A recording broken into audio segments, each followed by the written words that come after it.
Good morning, good afternoon, or good evening. Whatever time it is when you hear this message, I pray that you are poised to receive, to accept, and to respond to words of wisdom. Ashe. Dreams and divination have been essential disciplines to my practice from the very beginning.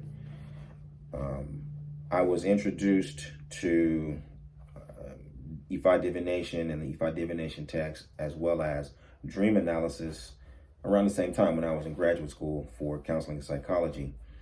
And at the time, I was introduced to the work of Carl Jung, who you may know is essentially the pioneer of dream analysis here in the West. And likewise, he is the pioneer of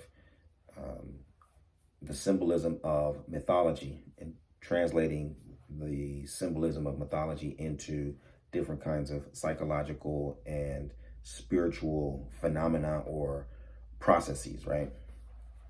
So this whole idea that people have of, the idea that sacred text is a metaphor for psychological phenomena, this is based almost entirely on Carl Jung's work. And so in my experience of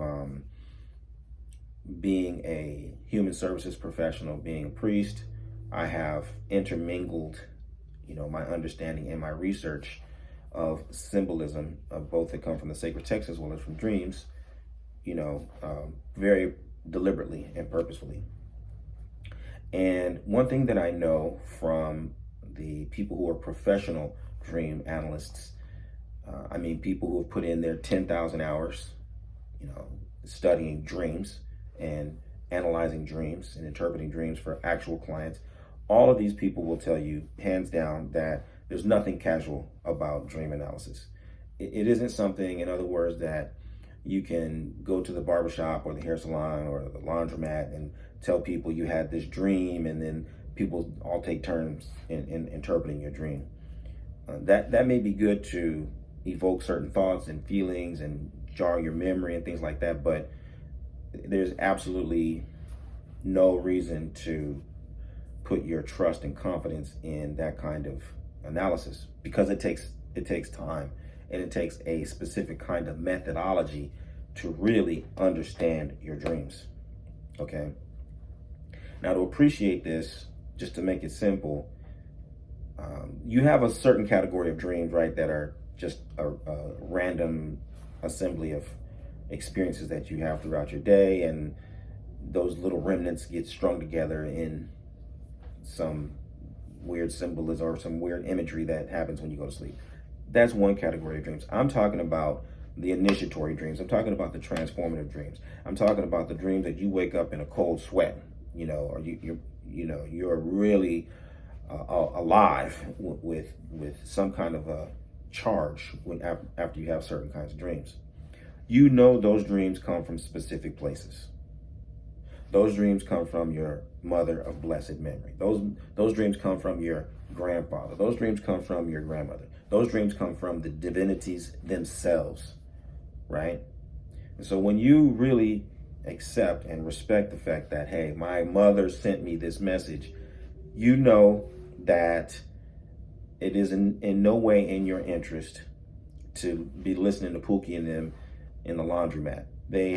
What they're talking about, even though it may be convenient for you, it may reinforce certain biases that you have, right? You know that some of these messages are in absolutely no way consistent with your mother's spirit. They're no way consistent with your grandfather's spirit, right? There's absolutely no way that what they're saying in the barbershop is consistent with the energy and the intent of the source, right? But you got to respect that the source is what it is. And, when you respect the source, then the message is going to have to be consistent with the source, right? And so the same is true of Odu Ifa. You have Odu Ifa that, yes, it is absolutely acceptable for you to contemplate and think about your Odu with lots of other people, and to try to analyze the meanings of different symbols and things like that with lots of people to get you to think, right? To provoke different kinds of perspectives that you may have underestimated or you may not have had at all. That's totally healthy. But when it comes to really getting a concrete analysis and interpretation of the sacred text, then that's not something that's happening casually. It's not happening in the laundromat or the barbershop or the hair salon or anything like that. You're going to a ritual specialist who has dedicated his 10,000 hours to analyzing the sacred text. And that is the person whose perspective you're going to trust, because that's their job. That's what they have specialized in. Okay? And so when it comes to certain Odu that address the presence of Awon Iyami Osoronga, what I have found is that there are some analyses and interpretations that are more casual. They do not reflect the orthodox, established methodology and interpretation of symbolism that is consistent with the source, right? Which the source being Yoruba civilization, the source being the institution of Ifa, right? Ifa is an institution, okay? And there's a specific established methodology for analyzing and interpreting the sacred text.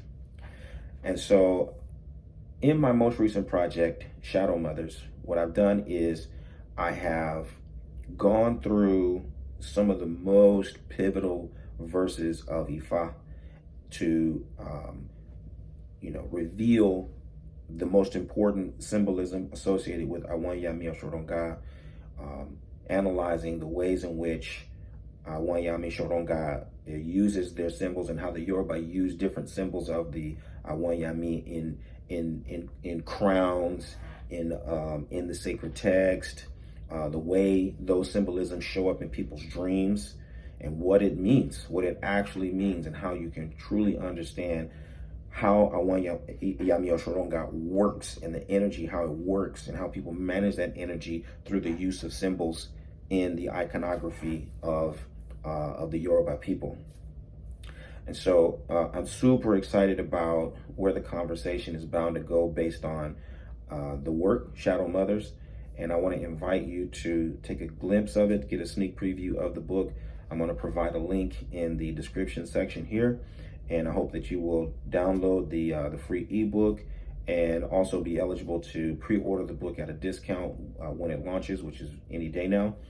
And in either case, I look forward to having some meaningful dialogue with the good people, because I know that this is a subject that's going to help expand and promote deeper understanding and a more authentic and meaningful practice for all of us who believe in the wonders of Orisha lifestyle. So I look forward to chatting with you. Bye for now. Odabo.